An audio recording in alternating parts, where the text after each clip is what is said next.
Lorsque vous verrez ces images, je serai déjà mort et enterré. Ils m'auront tué pour que je me taise à jamais.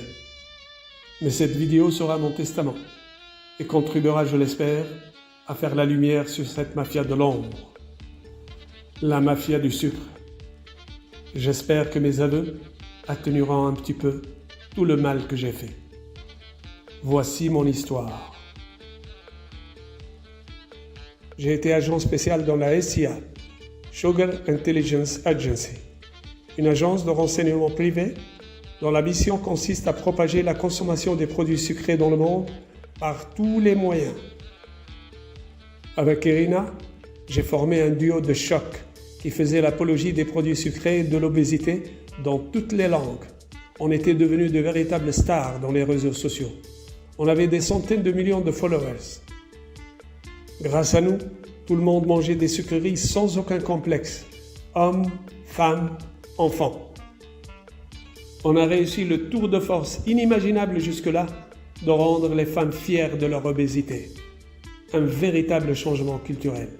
Notre deuxième mission consistait à démolir tous ceux qui osaient prétendre que le sucre est nocif pour la santé. Et notre argumentaire était plus beau. Bon, écoutez. Toutes les études qui prétendent que la consommation des boissons et d'aliments sucrés favoriserait le diabète sont biaisées, car la vraie cause du diabète est la prédisposition génétique. On naît avec ou sans une prédisposition génétique pour le diabète, tout simplement. Si vous avez les mauvais gènes, il ne faut pas incriminer le sucre. Alors, ne culpabilisez pas. Acceptez votre histoire, votre génétique, votre corps et soyez heureux, comme vous le souhaitez. Vous ne devez pas vous soumettre au diktat de la publicité qui vous renvoie une image qui n'est pas la vôtre. Ne faites pas leur jeu. Ne vous laissez pas influencer. Soyez vous-même et ne croyez pas les chercheurs de mauvais augure qui prétendent que les personnes qui consomment des produits sucrés auraient 50% de risque supplémentaire de développer ce qu'ils appellent une stéatose métabolique, une sorte de maladie du foie qui serait due en grande partie au fructose. Mais enfin, le fructose est présent à la fois dans les sucres artificiels, mais aussi dans certains fruits, comme les raisins, les figues, les dattes, les abricots, la poire, les cerises, la banane, le kiwi, la pastèque, le melon. Pour ma part, je trouvais toujours les mots les plus justes pour faire vaciller les théories les plus avérées. Même ceux qui ont réussi à démontrer scientifiquement le lien entre la consommation du sucre et le cancer ne réussissaient pas à me tenir tête. Aux scientifiques qui pensent que non seulement le sucre nourrirait les cellules cancéreuses, mais qu'il causerait aussi la croissance de cette maladie, voilà ce que je répondais. Ces scientifiques pensent avoir inventé la Lune. En tant qu'aliment, le sucre fait croître toutes les cellules sans exception, qu'elles soient cancéreuses ou saines. Normal, non? J'avais réussi à ridiculiser même un prix Nobel qui avait démontré que les boissons sucrées feraient vivre. Ma réponse a été tout simplement magistrale. Cher professeur, si certains papillons vivent 24 heures et certaines tortues 150 années depuis des millions d'années, ce ne serait donc pas génétique? Selon vous, ce serait dû au sucre qu'ils n'ont jamais consommé, ni les uns, ni les autres. Croyez-moi, je l'ai totalement ridiculisé. Mais je dois reconnaître que j'étais grassement payé.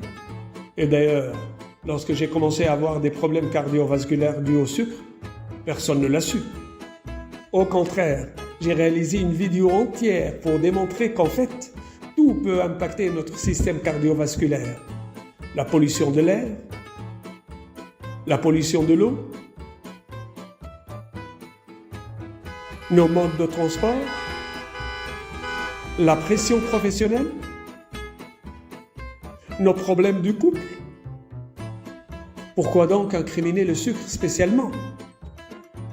Et j'ai fini par accuser les scientifiques d'être rétrogrades et de vouloir nous faire vivre comme Robinson Crusoe pour être en bonne santé.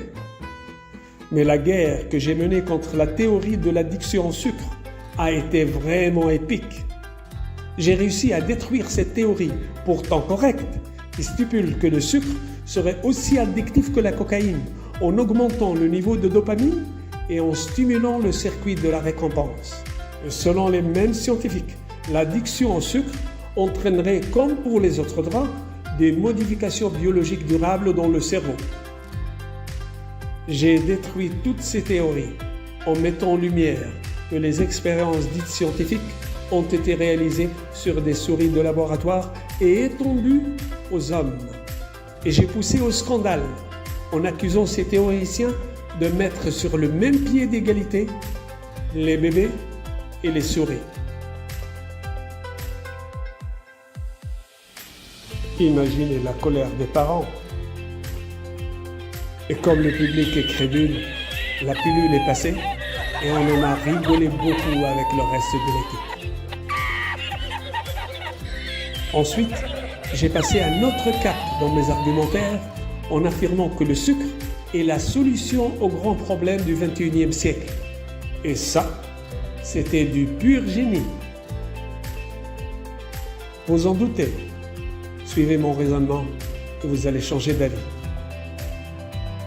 D'abord, un monde sans sucrerie signerait la destruction de l'économie mondiale et la propagation de la faim dans le monde. Le marché des pâtes à tartiner sucrées est estimé à 1,2 milliard de dollars en 2020 et devrait atteindre 1,7 milliard de dollars en 2027, soit plus que le PIB des 27 pays les plus pauvres. Le marché des boissons gazeuses pèse quant à lui aujourd'hui plus de 700 millions de dollars. La fermeture éventuelle des leaders du secteur serait plus apocalyptique que tous les désastres déjà connus. Un monde sans sucre provoquerait la faillite de l'agriculture dans tous les grands pays producteurs de la canne à sucre et provoquerait une catastrophe humanitaire sans précédent. Tous les économistes le confirment. Le sucre est un des ingrédients essentiels pour faire tourner la machine et préserver le monde tel qu'il est. D'ailleurs, un monde sans sucre mettrait tous les États à genoux. Imaginez tous les vieux en excellente santé. La durée de vie s'allongerait et les caisses de retraite feraient faillite.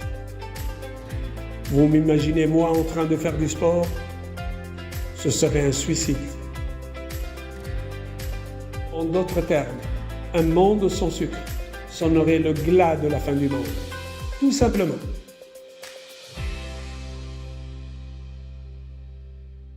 La culture du sucre est tellement ancrée dans nos mœurs qu'il n'est plus possible d'envisager une fête, un événement quelconque, sans sucrerie.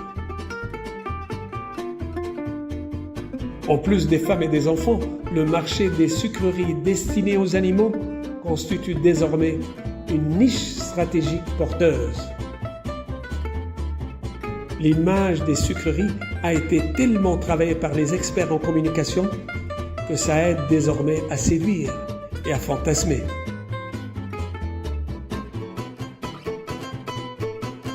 D'ailleurs, le langage de l'amour passe souvent par le champ sémantique du sucre. Rappelez-vous la célèbre chanson du groupe Archies dans les années 70. Sugar, sugar, oh honey, honey, you are my candy girl and you got me wanting you. Après tout ça, il est devenu impossible d'imaginer quelqu'un s'adresser comme moi à sa femme en ces termes. Ma citrouille, ma courgette, je n'arrête pas de penser à toi. Car la citrouille et la courgette, malgré tous les bienfaits nutritifs, ne rapportent pas beaucoup d'argent. Voilà tout ce que je pensais du sucre, en toute sincérité. Notre projet au sein de la SIA était de remplacer la consommation de l'eau par celle du soda partout dans le monde et de remplacer la consommation des fruits par celle des gâteaux, tout simplement. Mais un événement vient de se produire qui a changé totalement ma vision des choses. Mon fils, qui suivait le même régime sucré que moi, vient de mourir, malgré tous les efforts des médecins, avec un diagnostic sans appel. Diabète, problème cardiaque et cancer.